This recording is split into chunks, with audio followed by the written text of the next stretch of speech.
Shalom, jemaat yang dikasihi oleh Tuhan. Kembali lagi kita berjumpa dalam ibadah pada hari ini. Sebelum kita memulai, mari kita bersama-sama bersatu di dalam doa. Ya Tuhan, kami mau mengucap syukur kepadamu karena telah begitu banyak kebaikan dan berkat yang sudah Tuhan berikan dalam hidup kami.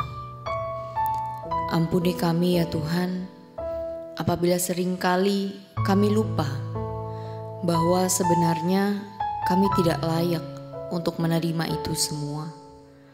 Namun Engkau yang melayakkan kami. Saat ini kami menyadari bahwa Engkaulah milik kami yang paling berharga. Terima kasih ya Tuhan. Amin. Mari jemaat Tuhan, dengan segenap kerinduan hati kita nyanyikan, tarik aku dekat padamu, itu lebih dari berkat yang Engkau beri. Tarik aku dekat padamu, itu lebih dari berkat yang Kau beri. Kau sendiri hartaku, lebih dari permata dan semua yang ku miliki. Tarik aku dekat padamu, buatku skala rencanamu. Aku rela lakukan semua yang Kau inginkan, bukti kasih pengabdianku. Sungguh siapakah aku ini Tuhan, tak lebih dari abu halus. Kau jadikan berharga di hadapan-Mu, milik kesayangan-Mu. Sungguh siapakah aku ini Tuhan, jadi bejana keindahan. Pada hari datang-Mu, Kau muliakan aku, tertanam di kerajaan-Mu. Kembali kita pujikan, tarik aku dekat padamu dengan lebih sungguh. Tarik aku dekat padamu, itu lebih dari berkat yang Kau beri. Kau sendiri hartaku, lebih dari permata dan semua yang ku miliki. Tarik aku dekat padamu, buatku mengerti skala rencana-Mu.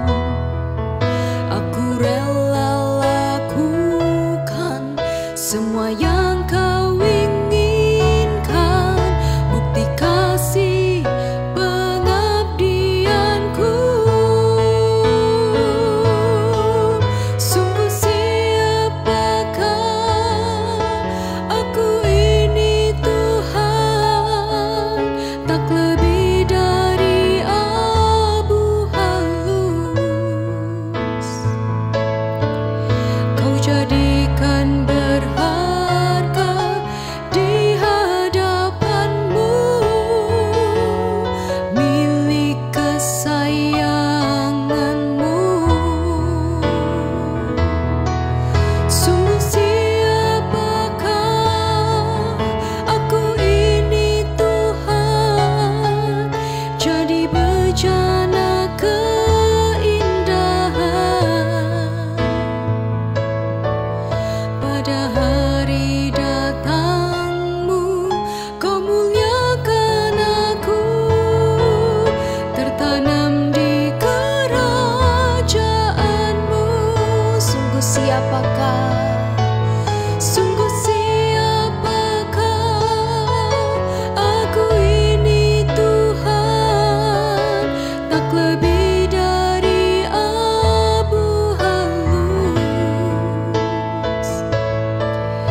Kau jadikan berharga di hadapan-Mu,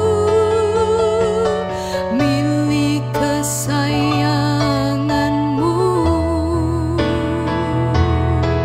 Sungguh siapakah aku ini Tuhan, jadi bejana keindahan. Pada hari datang-Mu, Kau muliakan aku, tertanam di kerajaan-Mu. Pada hari datang-Mu, Kau muliakan aku, tertanam di kerajaan-Mu.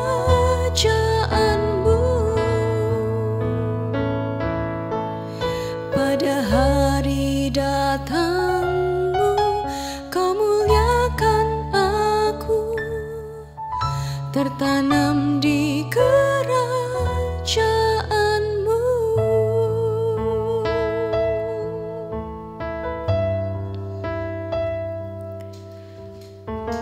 Engkaulah milik kami yang paling berharga ya Tuhan, melebihi emas, permata, dan semua yang kami miliki.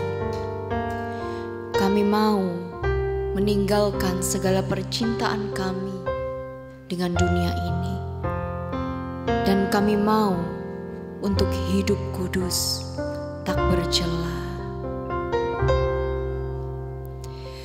Ku bersedia hidup kudus, tak bercela.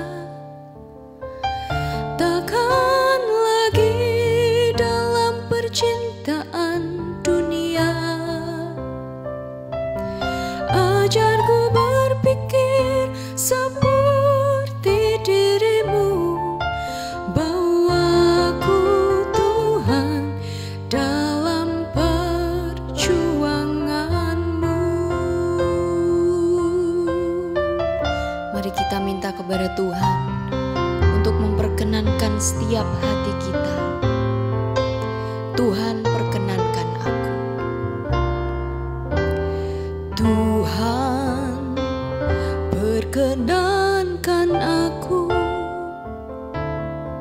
selalu ada di samping-Mu. Sejak ku hidup di bumi sampai di keabadian, ku iring Tuhan. Tuhan, ku pegang janji-Ku, setia sebagai sahabat-Mu,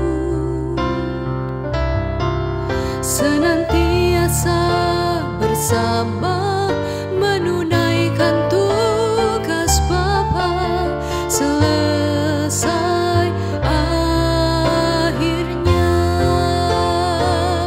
Ku bersedia hidup kudus, tak bercela. Takkan lagi dalam percintaan dunia. Ajarku berpikir seperti diri-Mu, bawaku Tuhan dalam perjuangan-Mu. Ku bersedia hidup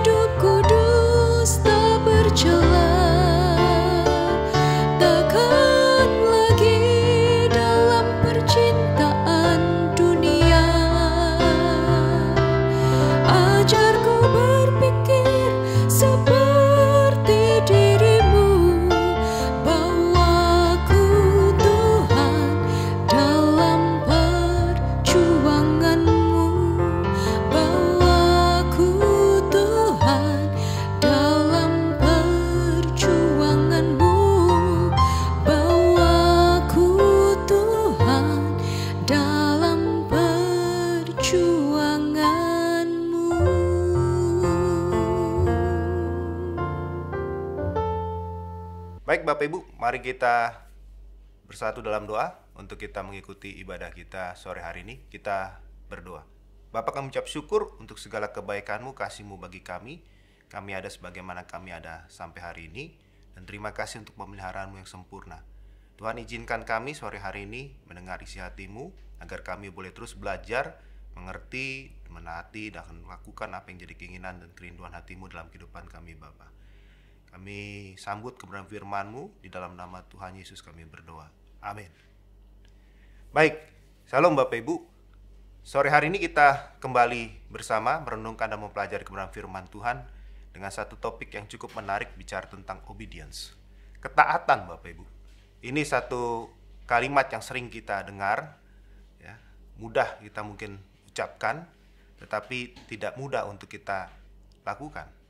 Maka sore hari ini kita mau sama-sama belajar dan merenungkan kebenaran firman Tuhan untuk kita bisa mengerti mengapa ketaatan ini begitu penting sebagai kita anak-anak Tuhan dalam kita mengiring Tuhan di hari-hari hidup kita. Bapak Ibu, ketaatan ini sesuatu yang begitu prinsip. Alkitab mencatat Bapak Ibu untuk setiap kita umat Tuhan, hamba Tuhan, untuk kita bisa berkenan di hadapan Bapa, maka kita harus taat. Di dalam 1 Samuel 15 ayat 22, di sana dikatakan, apakah Tuhan itu berkenan kepada korban bakaran dan korban sembelihan, sama seperti kepada mendengarkan suara Tuhan? Sesungguhnya mendengarkan lebih baik daripada korban sembelihan, memperhatikan lebih baik daripada lemak domba jantan. Judul perikopnya adalah Saul ditolak sebagai raja. Di ayat 1 dikatakan, berkatalah Samuel kepada Saul, aku telah diutus oleh Tuhan untuk mengurapi engkau menjadi raja atas Israel, umatnya. Oleh sebab itu, dengarkanlah bunyi firman Tuhan. Beginilah firman Tuhan semesta alam. Aku akan membalas apa yang dilakukan oleh orang Amalek kepada orang Israel. Kepada orang Amalek, karena orang Amalek menghalang-halangi mereka ketika orang Israel pergi dari Mesir.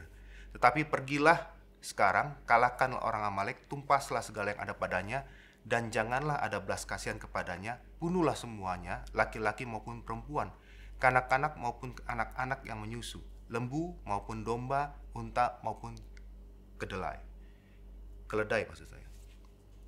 Lalu Raja Saul Bapak Ibu dalam kisah ini memanggil seluruh rakyat dan akhirnya mereka menyerbu bangsa Amalek.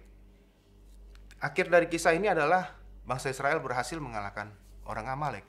Tetapi yang terjadi dalam perjalanannya, Saul tidak mendengarkan apa yang telah diperintahkan kepadanya oleh Samuel. Saul mengizinkan rakyat Israel untuk mengambil jarahan dari kambing domba dan lembu yang terbaik yang dikhususkan untuk ditumpas, lalu mempersembahkan korban kepada Tuhan di Gilgal. Sebuah perbuatan yang kesannya sesuatu yang baik untuk mempersembahkan sesuatu kepada Tuhan. Tetapi persembahan ini adalah bagian dari apa yang harusnya diperintahkan, dituruti oleh orang Israel, yaitu mereka menumpas segala hal yang ada atas orang Amalek. Lalu Samuel berkata kepada Saul, apakah berkenan kepada korban bakaran dan korban sembelihan, sama seperti kepada mendengarkan suara Tuhan? Ada sebuah pertanyaan, apakah sebanding antara apa yang kita berikan dengan harusnya apa yang kita lakukan, yaitu apa? Mendengarkan suara Tuhan. Dan di ayat 23 di sana katakan, sebab pendurhakaan adalah sama seperti dosa bertenung, dan kedegilan adalah sama seperti menyembah berhala dan terafim. Jadi sesungguhnya bahwa apa yang kita lakukan, walaupun itu kelihatan sesuatu yang mulia, sesuatu yang berharga, tetapi jika itu melanggar dari apa yang diperintahkan Tuhan, Tuhan tidak suka. Dan Samuel jelas menjawab, atas apa yang dilakukan oleh Saul, Allah tidak berkenan. Elohim Yahweh itu tidak berkenan, dan akhirnya dia ditolak untuk menjadi raja. Lalu ada sebuah peristiwa yang lain Bapak Ibu dalam catatan saya, yaitu di dalam Matius 25 ayat 21. Matius 25 ayat 21 ini Bapak Ibu adalah sebuah kisah yang sama-sama seperti kita ketahui bersama.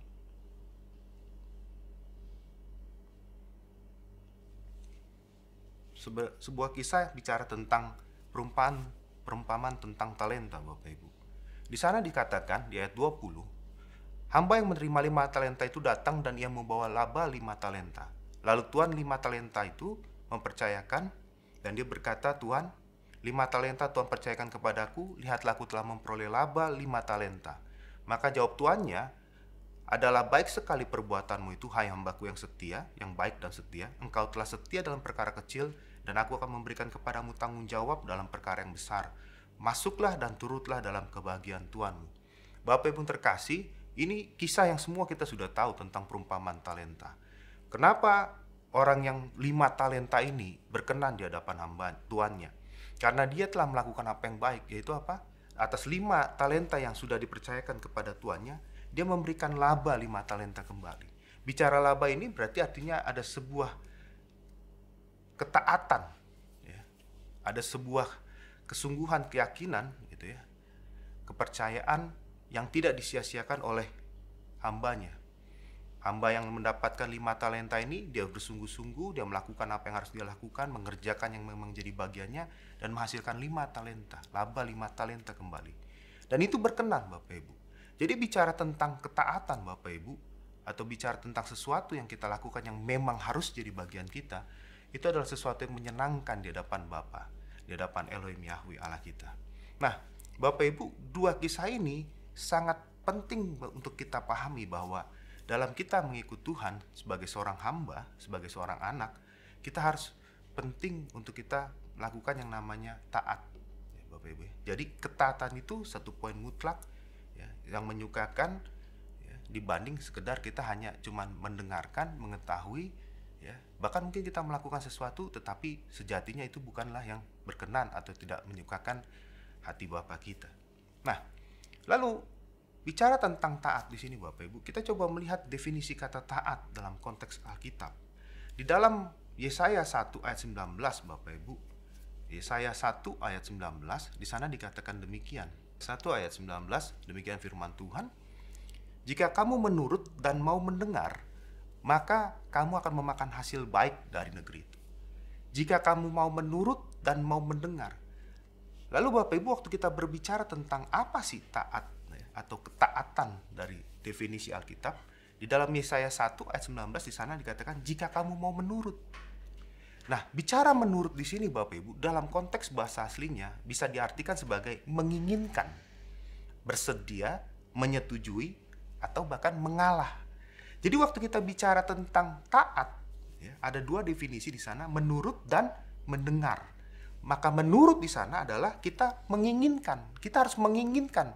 Memang kita menginginkan apa yang memang diperintahkan atau diharuskan oleh Tuhan kita, oleh Tuhan kita, Bapa kita, kepada kita sebagai anak-anaknya, sebagai hambanya. Ya, kita memang menginginkan untuk melakukan. Dan bukan hanya menginginkan, bersedia. Artinya kita memang dengan sangat tulus dan sadar, kita mau melakukan apa yang diperintahkan kepada kita. Dan di sana juga dikatakan bukan hanya bersedia, memang menyetujui. Hingga akhir kata, Bapak Ibu, bicara tentang menurut, ya, bicara tentang definisi menurut sebagai bagian dari ketaatan, kita memang menyetujui. Jadi sesungguhnya ada sesuatu yang kita memang sadari dan pahami penuh. Bahwa apa yang diperintahkan oleh Bapa kita itu kita mengerti. Hingga akhirnya datang persetujuan dari kita. Untuk akhirnya kita mengalah. Dalam definisi artinya kita tidak melakukan segala sesuatu yang tidak memang berkenan di hadapan Bapa kita. Nah, 4 definisi dari kata menurut ini, menginginkan, bersedia, menyetujui, dan mengalah Bapak Ibu. Ini berbicara tentang sebuah pengorbanan. Hingga waktu kita bicara ketaatan, menurut, ya, dari bagian dari ketaatan itu harus ada sebuah pengorbanan Bapak Ibu. Ketaatan tidak bisa dilakukan jika kita tidak memang berkorban. Berkorban di sini banyak hal Bapak Ibu. Bisa saja perasaan kita, bisa saja keinginan kita, bisa saja mungkin tenaga kita, bisa saja mungkin itu ego kita. Apapun Bapak Ibu, apapun kita harus bayar untuk kita bisa menghasilkan sebuah penurutan, ya, kemutlakan, penundukan, ya, untuk kita melakukan apa yang ditugaskan dan jadi bagian kita. Tadi kata menurut, dan ada satu kata lagi yaitu mendengar, bagian dari ketaatan menurut Alkitab. Nah, mendengar di sini Bapak Ibu artinya mendengarkan. Bukan hanya sekedar kita mendengar sesuatu yang masuk, ya, ditangkap oleh telinga kita, tetapi mendengarkan. Ada sebuah proses pencernaan Bapak Ibu, di mana kita tidak hanya kita mendapat tangkapan sebuah kalimat pernyataan, tetapi kita memproses dari pernyataan kalimat yang kita dengar ini apa yang dimaksud dan apa yang dimau. Hingga akhirnya bicara ketaatan Bapak Ibu, kita melakukan sesuatu yang memang benar dan tepat seperti yang diinginkan atau diminta dari kita untuk melakukannya dalam hidup ini. Nah, kalau kita memahami konsep ini Bapak Ibu secara tepat bicara tentang taat menurut Alkitab, maka sejatinya Bapak Ibu kita nggak akan melakukan sesuatu yang melenceng atau sesuatu yang tidak berkenan dari apa yang diperintahkan dan apa yang harusnya kita lakukan, kita taati. Karena tadi bicara tentang taat, bicara berarti kita menurut dan mendengarkan. Kalau kita tidak menurut, artinya ada sebuah pemberontakan, ada sebuah perbuatan lain dari garis atau dari perintah atau dari komando yang diberikan kepada kita, maka itu belum bisa dikatakan sebuah ketaatan. Nah, lalu di dalam Yohanes 14 ayat 15 di sana dikatakan, "Jikalau kamu mengasihi aku, kamu akan menuruti segala perintahku." Nah, kata mengasihi aku, to love di sini Bapak Ibu bisa diartikan sebagai cinta agape, yang dalam definisi ya, terjemahan yang kita pahami adalah cinta yang tidak mementingkan diri sendiri, atau cinta yang tanpa batas, atau cinta yang tanpa syarat. Jadi bicara tentang jika kamu mengasihi aku, maka adalah sebuah kesadaran, kondisi, perbuatan di mana kita tidak mementingkan diri kita sendiri, tidak menaruh batas. Saya hanya akan ikut kalau sampai di sini saja. Saya akan ikut jika kondisinya ini. Saya akan taat kalau ini kejadiannya, keadaannya. Tidak. Tetapi kita mencintai tanpa batas dan tanpa syarat. Tidak ada syarat atau ketentuan yang berlaku, tidak.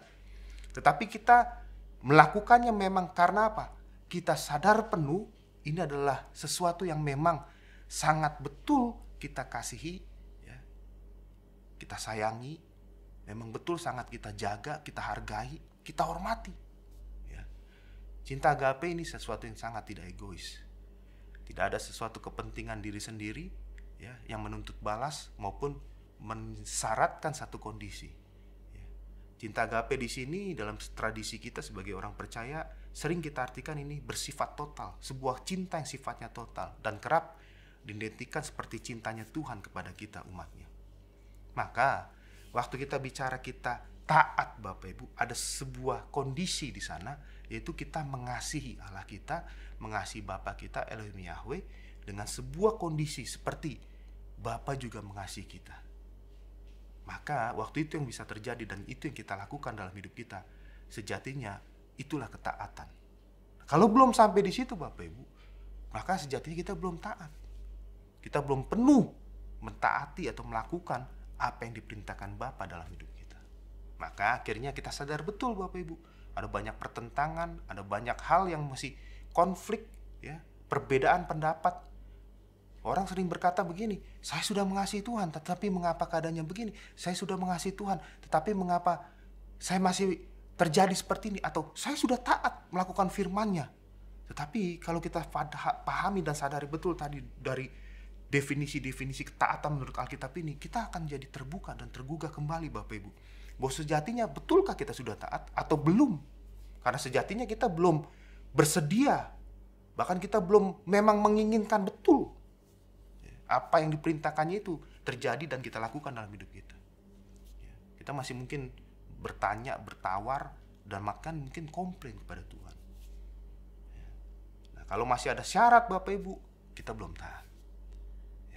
Lalu Bapak Ibu, kita coba lanjut lebih dalam Bapak Ibu. Nah, adakah teladan di dalam Alkitab bicara tentang ketaatan? Ada Bapak Ibu.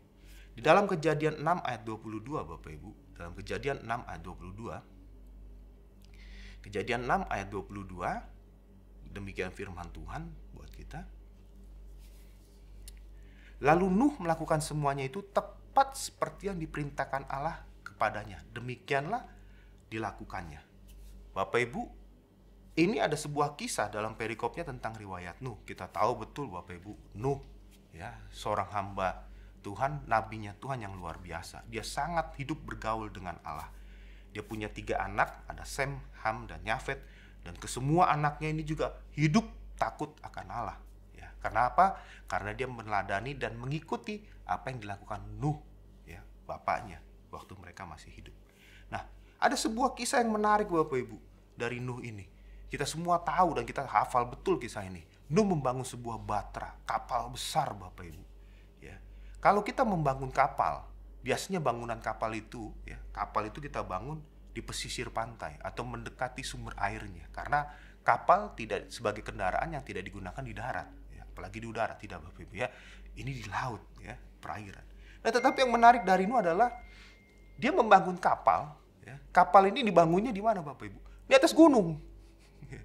Ini sesuatu yang ajaib ya. Di masanya itu sesuatu yang bahkan bukan di masanya, sampai sekarang pun kalau ada bangunan kapal dibangun di atas ya, di daratan, bahkan di pegunungan Bapak Ibu, itu sesuatu yang wow, ada aneh nih katanya. Kalau bahasa anak sekarang agak lain katanya gitu ya. Jadi kan nggak mungkin Bapak Ibu. Tetapi Nuh berani membayar harga ya, atas perintah yang diberikan kepadanya oleh Elohim Yahweh. Dia bangun Bapak Ibu. Dan kapal yang dibangun nggak tanggung-tanggung Bapak Ibu. Ya. Kalau kita baca nanti di situ Bapak Ibu, panjangnya aja 300 hasta. Ya. Lebarnya 50 hasta. Tingginya 30 hasta. Untuk lambungnya itu Bapak Ibu. Ya. Wah. Dan dia punya tingkat, saking tingginya dan besarnya itu kapal, ada 3 tahap. Ya. 3 trap Bapak Ibu. Ada bawah, tengah, dan atas. Bapak Ibu, saat kapal ini dibangun, segala sesuatunya, everything is well. Tidak ada yang memungkinkan atau ada sebuah kondisi yang, wah, kapal ini akan dibangun memang untuk nanti tujuan yang dahsyat luar biasa. Akan ada bah besar. Enggak ada. Hanya cuma Nuh yang mendapat. Dan keluarganya. Di tengah kondisi yang sangat tidak mungkin Bapak Ibu. Dianggap orang aneh, orang gila.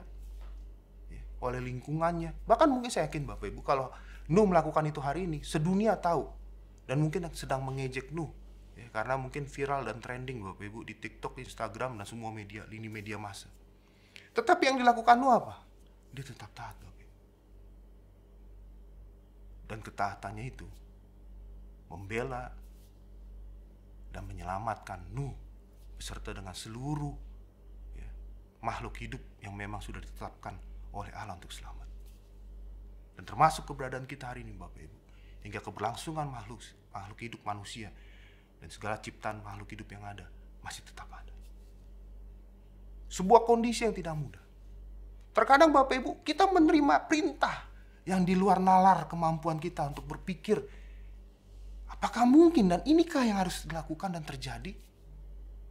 Tetapi saya mau mengingatkan kita semua sore hari ini, jika itu datang dan kita terima dari Bapa kita Elohim Yahweh, taat dan lakukanlah. Karena itu yang akan menyelamatkan kita. Lalu siapa tokoh lagi Bapak Ibu di dalam Alkitab yang begitu mereka luar biasa taatnya? Ya. Ada Abraham Bapak Ibu. Masih di Kejadian 22 ayat 18. Kita agak maju sedikit Bapak Ibu. Kejadian 22 ayat 18. Firman Tuhan begini berkata, oleh keturunanmu lah semua bangsa di bumi ini akan mendapat berkat. Karena engkau mendengarkan firman-Ku. Bapak Ibu, ini judul perikopnya Bapak Ibu, mengenai sebuah kepercayaan seorang Abraham yang diuji Bapak Ibu. Ini firman, ayat ini Bapak Ibu, ini sering kita dengar. Ya. Bagaimana seorang Abraham dalam pergumulannya Bapak Ibu, ya, bersama dengan istrinya Sarah, untuk memiliki keturunan. Tidak mudah Bapak Ibu. Wah, perjuangannya panjang. Bahkan Alkitab mencatat sampai Sarah mati haid. Di mana kemungkinan itu Bapak Ibu untuk ada lagi keturunan sangat tidak mungkin. Secara dunia medis, baik zaman dulu sampai saat ini, itu suatu kondisi yang tidak mungkin lagi terjadi. Tetapi yang luar biasa Bapak Ibu, Abraham tetap percaya dan taat akan janji dan perintah Tuhan yang diberikan kepadanya. Hingga itu dibuktikan Bapak Ibu, di masa tuanya, bahkan setelah Sarah pun mati haid, akhirnya dia diberikan anak yang luar biasa, yaitu Ishak. Atas berkat yang luar biasa diberikan ini Bapak Ibu, dari semua pengharapan yang dia bawa kepada Tuhan, dan akhirnya Tuhan menjawab, diberikan anak Ishak. Ada lagi tes yang terakhir, yang bagi kita mungkin manusia saat itu sangat tidak mungkin. Yaitu apa? Allah berfirman kepada Abraham, apa firmannya? Ambillah anakmu yang tunggal itu yang kau kasihi, Ishak, dan pergilah ke tanah Moria dan persembahkanlah dia di sana sebagai korban bakaran pada salah satu gunung yang kukatakan kepadamu. Bapak Ibu, ini sebuah perintah yang mungkin bagi kita, banyak dari kita, ini perintah yang gak mungkin. Dan kalau ini perintah ada, kita mungkin sulit untuk mentaatinya. Kita mungkin akan bertawar, bernegosiasi panjang lebar dalam kepada Elohim Yahweh Bapa kita. Kalau bisa perintah ini mungkin direvisi. Atau jangan-jangan salah ini. Karena ini sesuatu yang diminta, dinantikan sampai di masa tuanya. Tetapi begitu diberikan, harus diminta balik. Kalau Bapak Ibu nonton film Abraham, Noah, film tentang Abraham, Bapak Ibu, bukan Noah, Abraham, itu film luar biasa, Bapak Ibu. Sutradaranya begitu luar biasa menggambarkan apa yang terjadi dalam kondisi konflik batin yang ada dalam Alkitab ini, Bapak Ibu. Abraham dengan taat dan sebuah keyakinan sungguh, dia bawa anaknya, Bapak Ibu. Sampai di atas puncak gunung pun anaknya berkata, Bapak, segala sesuatunya untuk bakaran ini sudah tersedia. Kayu sudah ada, api sudah ada. Di manakah domba itu? Tapi Abraham tidak pernah surut untuk dia percaya. Untuk dia tidak beralih dari pribadi yang dipercayai, yang tidak pernah mengecewakannya. Dia tetap berkata, Allah akan menyediakannya. Dan sampai kita tahu akhirnya Bapak Ibu, di dalam kisah ini, ayat 18,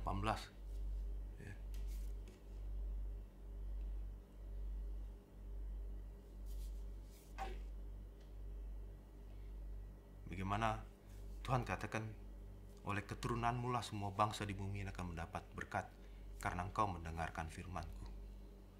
Ketaatannya dibuktikan Bapak Ibu sampai di titik paling terakhir. Dia tidak beranjak, dia tidak berubah. Walaupun pertaruhannya adalah sesuatu yang sangat berharga yang memang dia rindukan, dia inginkan dari masa muda sampai masa tuanya. Seorang yang disayanginya, yang memang dimintanya terus menerus. Tidak pernah surut permintaannya kepada Elohim Yahweh Bapa, yaitu apa? Putranya, Ishak. Dan dia serahkan. Bapak Ibu, kalau mungkin hari ini ada sebuah kondisi di mana kita harus mempertaruhkan dan menyerahkan segala sesuatu yang terbaik, yang memang itu adalah perintah dari Elohim Yahweh Bapa kita.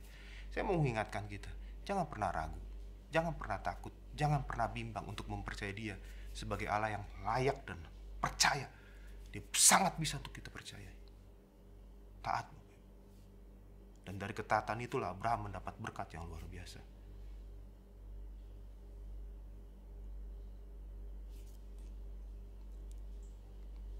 Poin yang ketiga Bapak Ibu, ada sebuah peristiwa lagi Bapak Ibu ya. Bicara tentang Yusuf. Ya. Bagaimana dalam Kejadian 39 Bapak Ibu, nanti Bapak Ibu bisa baca di sana.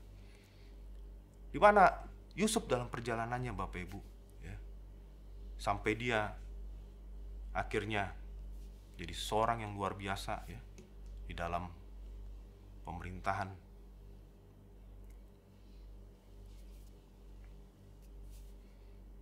di Mesir Bapak Ibu.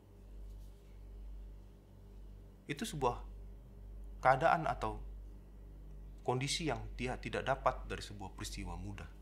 Bapak Ibu tahu betul bagaimana kisah Yusuf dari masih di depan bapaknya sampai dia akhirnya ada di rumah Potifar, ya, bahkan dimasuk penjara.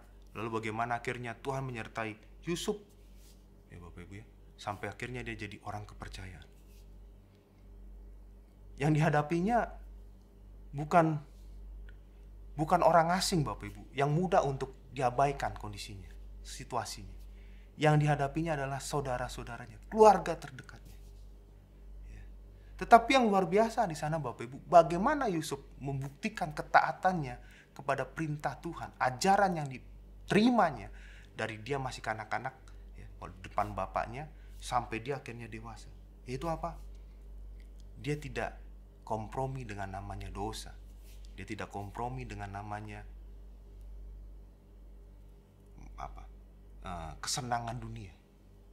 Bagaimana dia lari ya, dari sebuah jebakan Tante Potifar ya, yang dia tahu bisa saja karena ketidaksetujuan dia, perlawanan dia atas apa yang ditawarkan Tante Potifar membuat dia jadi lebih tersiksa karena dia akhirnya difitnah dan masuk penjara. Tetapi Yusuf bertahan Bapak Ibu di dalam kebenaran. Bicara ketaatan Bapak Ibu, bicara sebuah kondisi di mana kita berani untuk membayar harga. Walaupun mungkin ya, nyawa kita adalah taruhan. Ya, lari meninggalkan kenikmatan dunia, lari untuk kompromi dengan apa yang dunia tawarkan. Itu sebuah kondisi yang tidak mudah. Tetapi itu harus dilakukan jika kita mau melihat bagaimana pembelaan Tuhan, kehendak Tuhan, perintah Tuhan nyata dalam hidup kita. Ketetapan Tuhan nyata dalam hidup kita. Bicara tentang ketaatan Bapak Ibu, itu bicara sama dengan pengujian. Kita akan terbukti kita sebagai orang taat waktu kita teruji, sama seperti Yusuf teruji di tengah banyak hal yang dihadapi. Nah, maka Bapak Ibu, terakhir Bapak Ibu, bicara tentang ketaatan kita sebagai seorang hamba Tuhan dalam 1 Korintus 4 ayat 2. 1 Korintus 4 ayat 2. Dalam 1 Korintus 4 ayat 2,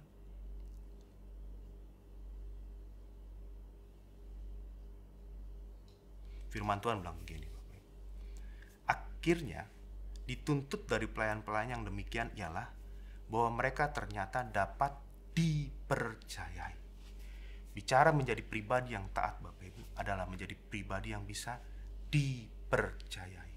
Sebuah kondisi Bapak Ibu di mana bicara kita dipercayai adalah kita bisa ya, menjadi seorang yang diandalkan, ya, seorang yang memang dinilai mampu dan layak oleh Tuhan kita, oleh Allah kita. Kita sebagai pribadi yang dipercayai.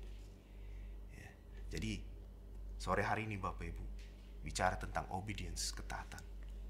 Endingnya adalah kita harus jadi pribadi yang bisa dipercayai. Bapak Ibu, di tengah zaman, di tengah kondisi zaman yang seperti ini, kita harus dilihat sebagai orang yang bisa dipercayai Bapak kita. Hingga akhirnya pun kita dalam hidup kita ini, kita melihat banyak perkara, banyak hal besar yang kita bisa lakukan dan terima dalam hidup ini. Karena melalui hidup kita lah, ya, sebagai suratan yang terbuka, Tuhan itu nyata, firman-Nya nampak nyata di tengah-tengah lingkungan kita. Sore hari ini saya mendorong kita semua Bapak Ibu, kita jadi pribadi-pribadi kembali yang bisa dipercayai, yang taat. Ya, karena ketaatan itu sama dengan menyukakan hati Bapa. Tuhan berkati. Amin.